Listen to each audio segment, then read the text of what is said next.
Guys, nandito kami ngayon sa tabing dagat. So, inabangan po namin yung kay... Dito po kami, ayan o, kay King. Kasi Shad TV. Hello, sir. Hello po sa mga nanonood po ng channel ni... Zabalas Vlogs. Zabalas Vlogs. Ako po si Shad TV. Nagpapakilala po sa inyo bilang isang vlogger. Sa mga hindi pa po nakakakilala sa akin, po ako po si Shad TV. At sa mga nakakakilala na po sa akin, support po ng channel na ito, Zabalas Vlogs TV. Yan. Okay, salamat po mga bago namin kaibigan dito sa Binaikan. Salamat, Shad TV.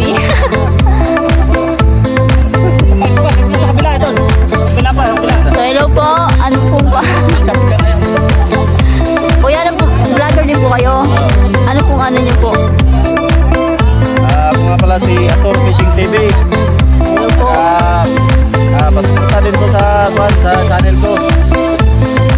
Dito niyo po makita yung paano po manghuli ng isda. At makita niyo po mga iba't ibang klaseng isda sa laot. Hello mga ka-fishing, pasuportahan din naman po sa vlog ni Zabalas Vlog.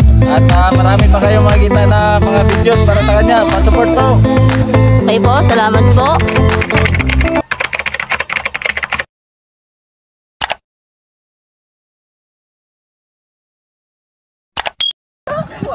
So, magandang hapon guys. So, ngayon nandito po tayo ngayon sa tabing dagat. At ngayon po ay nag-aabang po tayo ng isda dahil dumating po ng Bangkang King Mark. Ang pagmamayari po niyan is si Kamali po. So, ngayon, nandito po yung mamaya magtatanong po tayo dun sa kapitan po ng King Mark. So, mamaya update ko na lang po kayo guys. Shoutout po nga rin po pala yung bagong vlogger, si Agansi. So, taga-Binulasan po. Sana supportahan niyo rin po yung kanyang pag-vlog. So, at saka shoutout po rin po yung mga taga-Pintong Bukawi sa Matayusan. Castro family. So, hello. At ganoon din po sa mga taga-Malabag. So, sana supportahan niyo rin po yung channel ko. Zabalas Vlog. So, yun lang po guys. Mamaya, update ko na lang po kayo.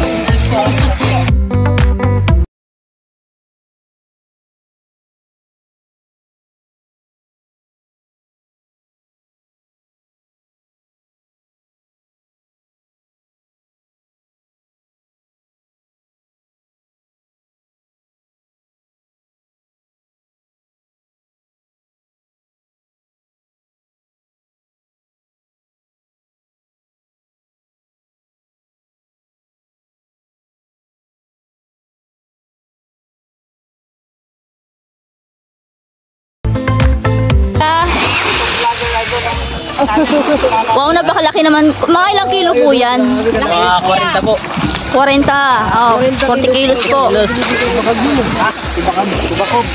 So ano yung mga yan? Yan. Oh, kubako. Ano masarap yan ilagay sa ano? Nakapag-try na kami sa pansit. Ano yan? Masarap yan inakain po yan. Yan, hindi pa ako nakakain yan. Para sa lasang hipon. Ano yan? Sa buhangin lang yan eh. May mga itlog pa siya. Para po siya lasang hipon din po. So ayan po.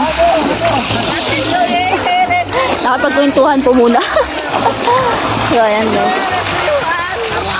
Ayan po. Ayan po guys. So ayan po yung bangka. Nakikita nyo. Aakyat po kami ng bangka. Akyat na naman po kami no. Talagang ladies first. Oh ladies.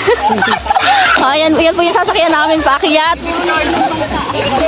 Bali doon naman kanya doon sa magsampa na tayo sa bangka ngayon na pagkatapos ng ilang kuha natin dito. Tapos malaglag kami no. Ayan si dalawang may yung may-ari nga pala ng King Mark Company, sila Kamani at Kamichi. Sinusuportahan po yung Binaikan Vloggers. At nagpapasalamat po tayo ng marami sa King Mark Company dahil pati po yung may-ari supportive po masyado sa ating mga vloggers.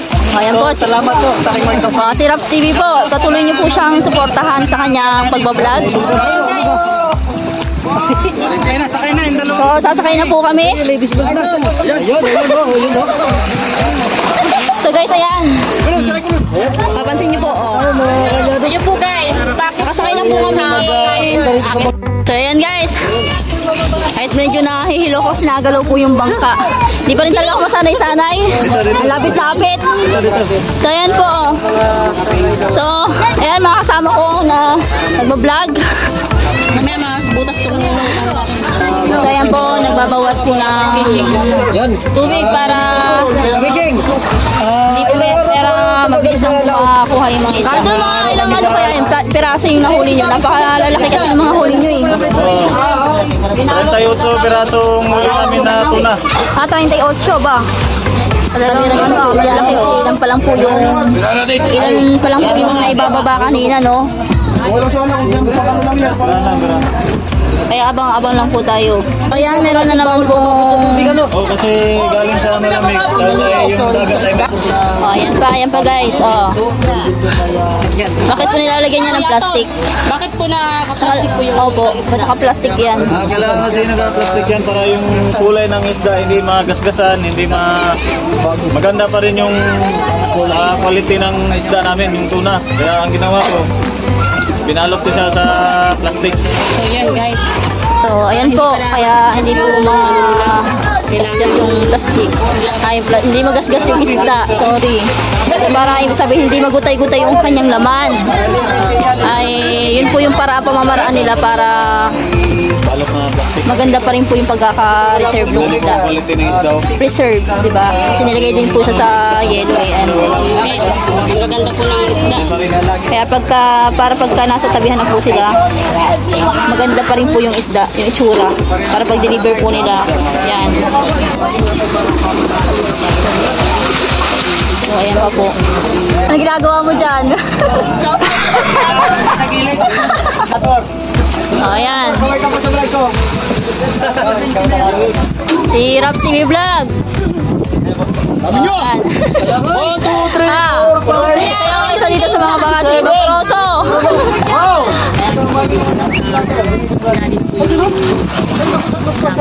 Halos. Ayan. Wow, may lamarang. May lamarang po. Lamarang talaga. Ayan guys. Ayan. Yan. So yung isda na yan, tinatanggalan nila ng plastic. Bali meron pong, ayan, may nakaabang na po dito. Yan sila po yung mga magtatawid po nung big tuna. Ayun na! Ayun na yung isa! So ayan na po guys. Ayan, ayan. So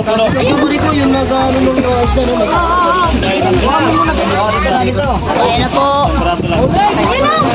Ayun na! Sayang mo lang! So ayan, may dalawa pong nakaabang para salubungin yung isda. So ayan, meron pa po. Ayan, nakaabang po sila isang paano. So ayan na. Ay, medyo parang malaki-laki po yun.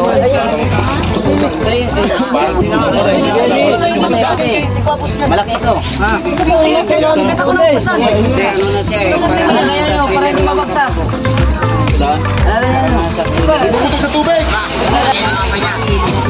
Oh, wow, ito guys, malaki. Mga ilang kilo po yan? Siguro 40 yan.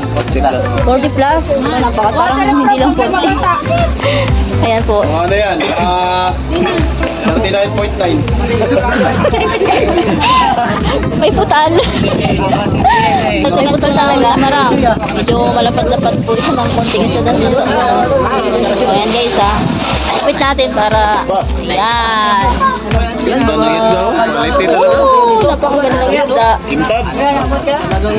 So, ayan po guys. Anong tanda niyan? Napakalaki. Kintab na kintab po. Diba? So, ganyan guys. Pag para dinideliver nila, talagang magaganda pa yung isda. So guys, narutunan po ako. Kaya pala binubuhat po yung mga isda. Kaya po kung maaari, iwasan po nilang mabasa ng tubig dagat. Kasi po is galing po sa yelo, sa malamig. Kaya talagang kung maaari nga, hindi talaga siya mababad sa tubig. Sige po kuya, kaway po kayo. Ito pa ito. Sige po, kaway po kayo. Ay, Ayan mga po. quality lahat, mga kanyado. Ano?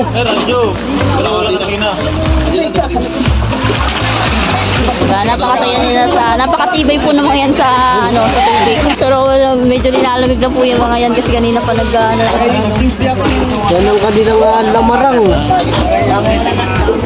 may nadagdag na naman po sa lamarang. Oo. May panganay, may bunso.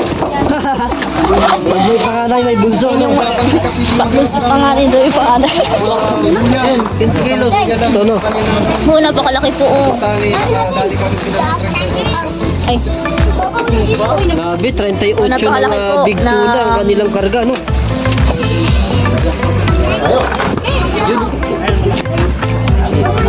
ayan. Habang naroon po yung mga kapitan. Saan po ang biyahe ng mga yan? Hindi ko po alam ni kay Busing kung saan niya biyahe yung ating Pero mostly saan po yan binabiyahe? sa Manila yan. Sa Manila po. Boss, printahan. Pintahan. Ate baka malaglag kayo. Mataglit na tayo. Ba kasama sa kunas, ha? So yan, yung mga nasa 40 po yung pang 38. Doon, kasi na ano ng gaso? Gaso, pare. Gaso. Ate dito ko. Gaso. Pare. Dito po tayo sa gilid at baka tayo yung mga ganso. Baka kami ang mga ganso. Paano gaso? Pare. Gaso. Gaso. Oh my God!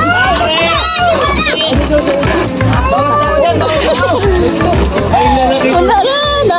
Teka. Puntik na pong ano tayo dito? Ayan guys. Pababa na po kami ng bangka. Hello kuya. Hello po kayo. Report po kayo sa aming channel sa Balas Vlog. Sa Subject TV po. Kuya pa, subscribe. So kami po yung mga newbies na sa Balas. So